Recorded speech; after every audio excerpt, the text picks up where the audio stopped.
مثل نوره كمشكاة فيها مصباح. بسم الله الرحمن الرحيم.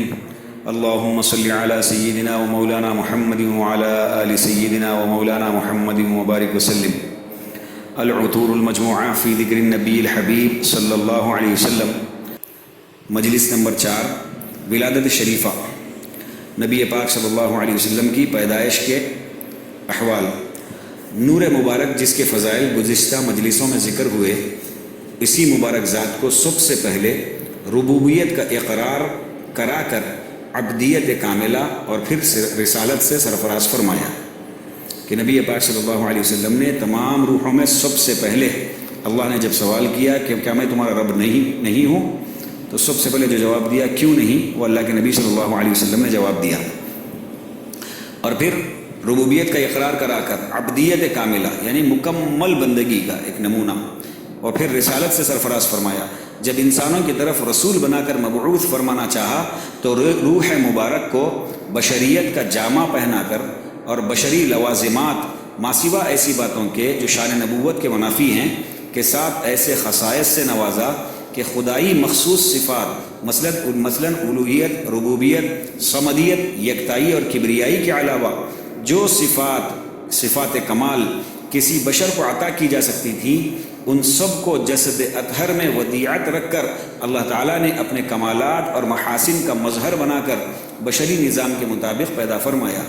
لیکن بشر ہونے کے باوجود ما فوق البشر خصوصیات بھی عطا کی، جس کے متعلق کسی نے آپ کی شان میں خوب کہا، یعنی آپ بشر تو ہیں مگر اور انسانوں کی طرح نہیں، بلکہ آپ ایسے ہیں جیسے پتھروں میں یاقوت ہوتا ہے. حقیقت تو یاقوت بھی پتھر ہی ہے، مگر اس میں اور دوسرے پتھروں میں ایسا زمین آسمان کا فرق ہے کہ اس فرق پر نظر کر کے یوں معلوم ہوتا ہے کہ یہ پتھر کچھ نہیں اور چیز ہے. بس یاقوت کا کمال یہی ہے کہ وہ پتھر ہو کر ایسا قیمتی اور ایسا خوشنما ہے کہ اگر پتھر نہ ہوتا، سونا ہوتا تو کوئی عجیب بات نہ تھی. تو اللہ سبحانہ وتعالیٰ نے نبی پاک صلی اللہ علیہ وسلم کو بشر بنایا اور بشر بنا کر ایسی صفات، کمال کی صفات عطا فرمائی کہ اس کا کوئی اور مثال ملنا مشکل ہے. اور پھر تمام بشروں میں، تمام انسانوں میں سب سے اونچے درجے کی خصوصیات اللہ کے نبی صلی اللہ علیہ وسلم کو اللہ نے عطا فرمائی. اور پھر کسی نے اپنے شعر میں بڑا اچھے انداز میں کہا کہ آپ صلی اللہ علیہ وسلم بشر تو ہیں مگر اور انسانوں کی طرح نہیں، بلکہ آپ ایسے ہیں جیسے پتھروں میں یاقوت ہوتا ہے، کہ یاقوت بھی پتھر ہی ہے، لیکن دوسرے پتھروں میں اور یاقوت میں ایسا فرق ہے جیسے زمین اور آسمان کا فرق ہوتا ہے. اسی طرح حضور صلی اللہ علیہ وسلم کا کمال یہ ہے کہ آپ انسان ہو کر سب انسانوں سے اس طرح بڑے ہوئے ہیں اور ایسے خصائص رکھتے ہیں جس کی مثال ساری کائنات میں نہیں. آپ صلی اللہ علیہ وسلم کی کما حق لہو تعریف سے زبانیں عاجز ہیں، کہ آپ صلی اللہ علیہ وسلم کی تعریف کا جو حق ہے وہ حق ادا کرنے سے زبانیں عاجز ہیں.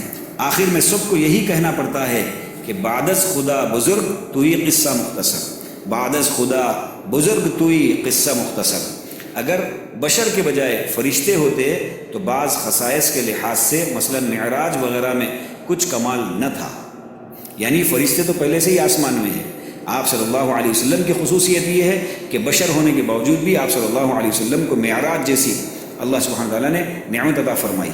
بندے کے خیال میں اگر شاعر حجر اسود کو شعر میں لا سکتا تو زیادہ اچھا ہوتا کہ وہ قیمت اور محبوبیت میں لاکھوں یاقوتوں سے بڑھ کر ہے. اس کو یمین اللہ کہا گیا ہے، حالانکہ وہ بھی ایک پتھر ہے. اور حضور اقدس صلی اللہ علیہ وسلم انسانوں میں حبیب اللہ ہیں، اگر کوئی دوسرے انسانوں کے برابر کہے تو کفر ہے. اللہ اکبر.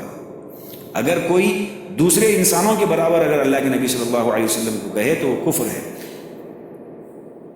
ہر نبی علیہ السلام کو بشر ہونے کے باوجود ما فوق البشر خصوصیات عطا کی جاتی ہیں. قرآن و حدیث اور اجماع امت کی روشنی میں مسلمانوں کا نبوت کے بارے میں وہی عقیدہ ہے جو سید سلیمان ندوی رحمۃ اللہ علیہ نے بیان فرمایا ہے. آپ کے بعض برکات. پہلی روایت آپ کی والدہ ماجدہ حضرت آمنہ بنت وہب سے روایت ہے کہ جب آپ حمل میں آئے تو ان کو خواب میں بشارت دی گئی کہ تم اس امت کے سردار کے ساتھ حاملہ ہوئی ہو. جب وہ پیدا ہوں تو یوں کہنا اعیدہ بالواحد من شر کل حاسد، اور اس کا نام محمد رکھنا صلی اللہ علیہ وسلم۔ ولادت سے پہلے ہی آپ کے نور سے ملک شام کے محل نظر آنا۔ دوسری روایت، نیز حمل رہنے کے وقت آپ کی والدہ ماجدہ نے ایک نور دیکھا جس سے شہر بصرہ علاقہ شام کے محل ان کو نظر آئے، اور یہ نور کا دیکھنا اس قصے کے علاوہ ہے جو عین ولادت کے وقت اسی طرح واقع ہوا۔ تیسری روایت، حمل سے والدہ ماجدہ کو کوئی تکلیف نہ ہوئی اور نہ کوئی کرب ہوا۔ نیز آپ کی والدہ ماجدہ روایت کرتی ہیں کہ میں نے کسی عورت کا کوئی حمل نہیں دیکھا جو آپ سے زیادہ سبک اور سہل یعنی آسان ہو۔ محاورے میں اس عبارت کے معنی مساوات کی بھی نفی ہوتی ہے۔ سبک یہ کہ گرا نہ تھا یعنی تکلیف نہ ہوئی، کوئی مشقت نہ ہوئی، اور آسان یہ کہ اس میں کسی قسم کی تکلیف، عصیان یا کسل یا اختلاط جو متلی، بھوک کی کمی وغیرہ نہ تھی۔ اور شمامہ میں ہے کہ بعض احادیث میں آیا ہے کہ ایسا ثقل ہوا جس کی شکایت عورتوں سے کی۔ حافظ ابو نعیم نے کہا کہ ثقل ابتدائی علوق یعنی حمل میں تھا، پھر وقت استقرار حمل کے خفت ہو گئی، ہلکی ہو گئی۔ ہر حال میں یہ حمل عادت معروف سے خارج تھا، یعنی عام طور پہ جو حمل ہوتا ہے ویسی تکلیف والا اور ویسی کرب والا پریشانی والا نہیں تھا، بلکہ یہ آسان تھا۔ بعض واقعات وقت ولادت شریفہ۔ پہلی روایت، محمد بن سعد نے ایک جماعت سے حدیث بیان کی، اس میں سے عطا اور ابن عباس رضی اللہ عنہما بھی ہیں کہ آمنہ بنت وہب آپ کی والدہ ماجدہ کہتی ہیں کہ جب آپ یعنی نبی پاک صلی اللہ علیہ وسلم میرے بطن سے جدا ہوئے تو آپ کے ساتھ ایک نور نکلا جس کے سبب مشرق و مغرب کے درمیان صبح روشن ہو گیا۔ پھر آپ صلی اللہ علیہ وسلم زمین پر آئے اور دونوں ہاتھوں پر سہارا دیے ہوئے تھے۔ پھر آپ نے خاک کی ایک مٹھی بھری اور آسمان کی طرف سر اٹھا کر دیکھا۔ فائدہ، اسی نور کا ذکر ایک دوسری حدیث میں اس طرح ہے کہ اس نور سے آپ کی والدہ نے ملک شام کے محل دیکھے۔ حضور صلی اللہ علیہ وسلم نے اسی واقعے کی نسبت خود ارشاد فرمایا ہے، اور اسی میں آپ نے یہ بھی ارشاد فرمایا ہے کہ یعنی انبیاء علیہ السلام کی مائیں ایسا ہی نور دیکھا کرتی ہیں۔ خانہ کعبہ نور سے معمور ہو گیا، ستارے زمین کے قریب ہو گئے۔ دوسری روایت، عثمان بن ابی العاص اپنی والدہ ام عثمان ثقفیہ سے جن کا نام فاطمہ بنت عبداللہ ہے روایت کرتے ہیں کہ وہ کہتی ہیں کہ جب آپ کی ولادت شریفہ کا وقت آیا تو آپ کے تولد کے وقت میں خانہ کعبہ کو دیکھا کہ نور سے معمور ہو گیا، اور ستاروں کو دیکھا کہ زمین سے اس قدر نزدیک آ گئے کہ مجھ کو گمان ہوا کہ مجھ پر گر پڑیں گے۔ تیسری روایت، ابو نعیم نے عبد الرحمن بن عوف رضی اللہ عنہ سے روایت کیا ہے اور وہ اپنی والدہ شفا سے نقل کرتے ہیں، وہ کہتی ہیں کہ جب حضرت آمنہ سے آپ صلی اللہ علیہ وسلم پیدا ہوئے تو میرے ہاتھوں میں آئے اور موافق معمول بچوں کے آپ کی آواز نکلی تو میں نے ایک کہنے والے کو سنا کہ کہتا ہے کہ رحمک اللہ، یعنی اے محمد صلی اللہ علیہ وسلم آپ پر اللہ تعالیٰ کی رحمت ہو۔ شفا کہتی ہے کہ تمام مشرق و مغرب کے درمیان روشنی ہو گئی، یہاں تک کہ میں نے ملک روم کے بعض محل دیکھے۔ پھر میں نے آپ صلی اللہ علیہ وسلم کو دودھ دیا، یعنی اپنا نہیں بلکہ آپ کی والدہ کا، کیونکہ شفا کو کسی نے مرضعات میں ذکر نہیں کیا، اور لٹا دیا۔ تھوڑی دیر بھی نہ گزری تھی کہ مجھ پر ایک تاریکی اور رعب اور زلزلہ چھا گیا اور آپ میری نظر سے غائب ہو گئے۔ سو میں نے ایک کہنے والے کی آواز سنی کہ کہتا ہے کہ ان کو کہاں لے گئے تھے؟ جواب دینے والے نے کہا کہ مشرق کی طرف۔ وہ کہتی ہیں کہ اس واقعے کی عظمت برابر میرے دل میں رہی، یہاں تک کہ اللہ تعالیٰ نے آپ کو مبعوث فرمایا، پس اول اسلام لانے والوں میں ہوئی۔ فائدہ، مشرق کے ذکر سے مغرب کی نفی نہیں ہوئی۔ دوسری روایات میں مغارب بھی آیا ہے، شاید تخصیص ذکری اس روایت میں بنا بر اشرف بشرف سمت مشرق کے ہے، بوجہ اس کے کہ وہ مطلع ہے۔ سلطنت شام و فارس کے زوال کے نشانات کا ظہور۔ چوتھی روایت، اور من جملہ آپ کے عجائب ولادت کے یہ واقعات روایت کیے گئے ہیں کہ کسریٰ کے محل میں زلزلہ پڑ جانا اور اس سے 14 کنگوروں کا گر پڑنا اور بحیرہ طبریہ کا دفعتاً خشک ہو جانا اور فارس کے آتش کدہ کا بجھ جانا جو 1000 برس سے برابر روشن تھا کہ کبھی نہ بجھا تھا۔ روایت کیا اس کو بیہقی نے اور ابو نعیم نے اور خرائطی نے، حواتف میں اور ابن عساکر نے۔ یہ واقعات اشارہ ہیں زوال سلطنت فارس و شام کی طرف، واللہ اعلم، کہ نبی پاک صلی اللہ علیہ وسلم کی جب پیدائش ہوئی تو اس وقت کسریٰ کے محل میں زلزلہ آ گیا اور فارس کا آتش قدہ، یعنی جو آگ جلنے کی جگہ تھی، جو 1000 برس سے جو ہے برابر روشن تھا، جل رہا تھا، وہ بجھ گیا۔ 5ویں روایت فتح الباری میں سیرت الواقدی سے نقل کیا ہے کہ آپ نے شروع ولادت میں کلام فرمایا، آگے اہل کتاب کی خبریں دینا آپ کے تولد شریف میں مذکور ہیں۔ 6ویں روایت علماء یہود کا اپنے علم و حساب سے ولادت شریفہ کی خبر دینا۔ بیہقی اور ابو نعیم نے حضرت حسان بن ثابت رضی اللہ عنہ سے نقل کیا ہے کہ میں 7-8 برس کا تھا اور دیکھی سنی بات کو سمجھتا تھا۔ ایک دن صبح کے وقت ایک یہودی نے یکایک چلانا شروع کیا کہ اے جماعت یہود کی سنو، سب جمع ہو گئے اور میں سن رہا تھا۔ کہنے لگے تجھ کو کیا ہوا؟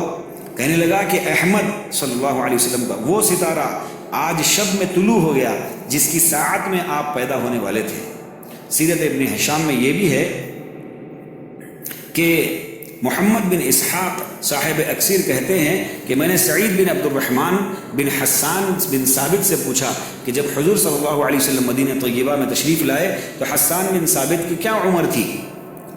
انہوں نے کہا کہ 60 سال کی، اور حضور صلی اللہ علیہ وسلم 53 سال یعنی 53 ایئرس کی عمر میں تشریف لائے۔ تو اس حساب سے حسان بن ثابت رضی اللہ عنہ حضور صلی اللہ علیہ وسلم سے 7 سال عمر میں زیادہ ہوئے، تو انہوں نے یہ مقولہ یہودی کا 7 سال کی عمر میں سنا ہوگا۔ مہر نبوت دیکھ کر یہودی کا بے ہوش ہو کر گر پڑنا۔ 7ویں روایت حضرت عائشہ رضی اللہ عنہا سے مروی ہے کہ ایک یہودی مکے میں آ رہا تھا، سو جس شب میں حضور صلی اللہ علیہ وسلم پیدا ہوئے اس نے کہا کہ اے گروہ قریش، کیا تم میں آج کی شب کوئی بچہ پیدا ہوا ہے؟ انہوں نے کہا کہ ہم کو معلوم نہیں۔ کہنے لگا کہ دیکھو، کیونکہ آج کی شب اس امت کا نبی پیدا ہوا ہے، اس کے دونوں شانوں کے درمیان میں ایک نشانی ہے جس کا لقب مہر نبوت ہے۔ چنانچہ قریش نے اس کے پاس سے جا کر تحقیق کیا تو خبر ملی کہ عبداللہ بن عبد المطلب کے ایک لڑکا پیدا ہوا ہے۔ وہ یہودی آپ کی والدہ کے پاس آیا، انہوں نے آپ کو ان لوگوں کے سامنے کر دیا۔ جب اس یہودی نے وہ نشانی دیکھی تو بے ہوش ہو کر گر پڑا اور کہنے لگا کہ بنی اسرائیل سے نبوت رخصت ہوئی۔ اے گروہ قریش، سن رکھو، واللہ یہ تم پر ایسا غلبہ حاصل کریں گے کہ مشرق اور مغرب سے اس کی خبر شائع ہوگی۔ روایت کیا اس کو یعقوب بن سفیان نے اسناد حسن سے، یہ فتح الباری میں ہے۔ یوم، ماہ، سن، وقت اور مکان ولادت شریفہ، یہ آپ صلی اللہ علیہ وسلم کے جو ہے پیدائش کے دن، مہینہ اور سال اور وقت اور کس مکان میں، اس کو شاعر نے عربی کے 2 اشعار کے اندر لکھا ہے جس کا ترجمہ ہے۔ اس ماہ مبارک کی اسلام میں فضیلت ہے اور اس کی ایک فضیلت ایسی ہے جو سب مہینوں پر سبقت لے جاتی ہے۔ ایک بہار ہے، موسم بہار کے وقت یعنی صبح کے سہانے وقت میں نور بالائے نور، نور بالائے نور۔ یوم تاریخ سب کا اتفاق ہے کہ دوشنبہ تھا اور تاریخ میں اختلاف ہے 8ویں یا 12ویں۔ ماہ یعنی مہینہ سب کا اتفاق ہے کہ ربیع الاول تھا۔ سن سب کا اتفاق ہے کہ عام الفیل تھا، یعنی جس سال اصحاب الفیل ہلاک کیے گئے، بقول سہیلی اس قصے سے 50 دن بعد اور بقول دمیاطی 55 دن بعد۔ وقت بعض نے شب کہا ہے، بعض نے دن، بعض نے طلوع فجر۔ مکان بعض کے نزدیک مکے میں، بعض کے نزدیک شعب میں، بعض کے نزدیک روم میں۔ یا رب صلی وسلم دائما ابدا علی حبیبک من زانت بہ العصر۔ اللہ سبحانہ و تعالی ہم تمام کو نبی پاک صلی اللہ علیہ وسلم سے سچی پکی محبت عطا فرمائیں، عقیدت، اتباع نصیب فرمائیں، اور آپ صلی اللہ علیہ وسلم کی سنتوں والی زندگی، آپ صلی اللہ علیہ وسلم کے اخلاق حسنہ ہم تمام کو اس پر عمل کرنے کی توفیق نصیب فرمائیں۔ وآخر دعوانا الحمد للہ رب العالمین۔